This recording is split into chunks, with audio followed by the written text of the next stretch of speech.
News Santiniketan, সবার সাথে সবার পাশে। দেখুন, আমরা হেলথ সেক্টর ডেভেলপমেন্ট করার জন্য এখানে মেডিকেল কলেজ করেছি, নার্সিং, প্যারামেডিক্যাল এবং হেলথ সেক্টরের বিভিন্ন কলেজ এখানে তৈরি করেছি। ডিজিটাল ইউনিভার্সিটি তৈরি করা এবং তার মধ্য দিয়ে বিশ্বের বিভিন্ন প্রান্তে হেলথ সেক্টর ডেভেলপমেন্টের কর্মী আমরা তৈরি করছি। অনেক সংখ্যক ম্যানপাওয়ার এখানে কর্মরত আছেন এবং অধিক সংখ্যক ম্যানপাওয়ার এখানকে বেশ করে ওয়ার্ল্ডব্যাপী কর্মসংস্থানের একটা সুযোগ হয়েছে।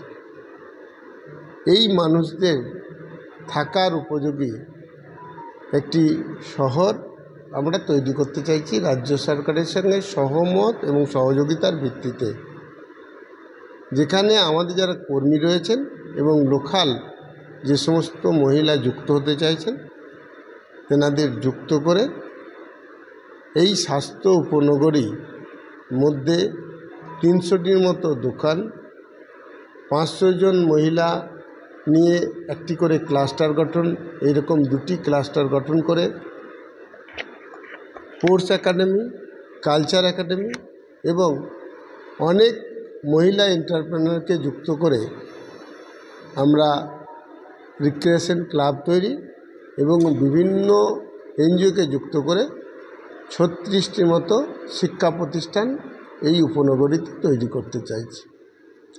তার সাথে সাথে বিভিন্ন যে ধরনের পরিষেবাগুলি সেগুলি যাতে সার্ভিস সেন্টার মহিলা দ্বারা পরিচালিত হয় সেই ব্যাপারেও তেনাদের উৎসাহ দানের জন্য প্রতিদিন গুগল মিটে 7:30 থেকে 11টা পর্যন্ত আমরা মিটিং রাখি এবং প্রতিদিন গড়ে 200 মহিলা এখানে অংশগ্রহণ করেন। প্রথম পর্যায়ে ডিজিটাল প্রশিক্ষণ এবং বিজনেস শুরু করে যখন তেনারা বুঝতে পারবেন যে আমরা করতে পারবো, এই এনাদের যখন উপলব্ধি আসবে, রাজ্য সরকারের সহায়তায় এই দোকানঘরগুলি তেনাদের নামে নিয়ে বিভিন্ন মানুষের সহযোগিতায় তেনাদের এন্টারপ্রেনার বা মালিকানায় এই উপনগরীটা আমরা গঠন করতে চাইছি, যেখানে হেলিপ্যাড থেকে শুরু করে সমস্ত ধরনের পরিষেবা থাকবে। আমরা ফ্যাসিলিটার হিসেবে কাজ করব। আমি আশা করছি 36টির মতো এনজিও আমাদের কাজের সঙ্গে যুক্ত হবে। বিভিন্ন ধরনের প্রাইভেট লিমিটেড কোম্পানি এখানে মালিকানা থাকবে এবং ফিনান্স ইনভেস্ট করবেন, কিন্তু সবগুলি মহিলা পরিচালিত এবং মালিকানা মহিলা থাকবে। প্রাইভেট লিমিটেড কোম্পানিগুলোও যাতে মহিলা পরিচালিত হয় বা পোর্টফোলিওগুলো মহিলা হয় সেদিকে আমরা দৃষ্টি আকর্ষণ করছি বা নজর রাখছি বা ইমপ্লিমেন্ট করার কথা ভাবছি। বলছি, রাজ্য সরকার বা কেন্দ্র সরকার তাদের কাছে কী ধরনের সহযোগিতা চাইছেন? তারা দেখুন, এই মহিলারা এন্টারপ্রেনার হবে, সেক্ষেত্রে বিভিন্ন স্কিমে তেনাদের সাহায্য করা, তারপরে বিভিন্ন ব্যাংক যাতে এই প্রতিষ্ঠানগুলিকে লোন দেয়। আমরা যেমন ভাবনা চিন্তা করব, আর আশা করছি রাজ্য সরকার একইভাবে ভাবনা চিন্তা করছে, তাই রাজ্য সরকারকে বোঝাতে পারলে ফিনান্সের ব্যাপারে অসুবিধা হবে না, আমি নিশ্চিত।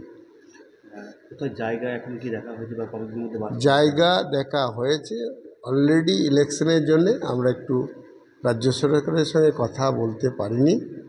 রাজ্য সরকারের সঙ্গে সহমত ভিত্তিতে জায়গা কিনে রাজ্য সরকারের সহযোগিতায় এই প্রজেক্ট আমরা 3 মাসের মধ্যে বাস্তব রূপে অংশগ্রহণ করতে পারবো এবং 2027-এর মধ্যে টোটাল প্রজেক্টকে কমপ্লিট করতে পারবো। পশ্চিমবঙ্গ সহ ওয়ার্ল্ডের যে কোনো মানুষই এখানে যোগাযোগ করতে পারবে। মহিলারা এন্টারপ্রেনার হিসেবে থাকবে, ওয়ার্ল্ডের বিভিন্ন ধরনের মানুষজন, বিশেষ করে বিশ্বভারতী, বোলপুর সংলগ্ন জায়গায় যে সমস্ত মহিলা এন্টারপ্রেনাররা এখানে বিজনেস সূত্রে বা আবাসনে থাকার চিন্তাভাবনা নিয়ে থাকতে চাইছেন, প্রত্যেকে থাকতে পারবেন। ধর্ম বর্ণ নির্বিশেষে।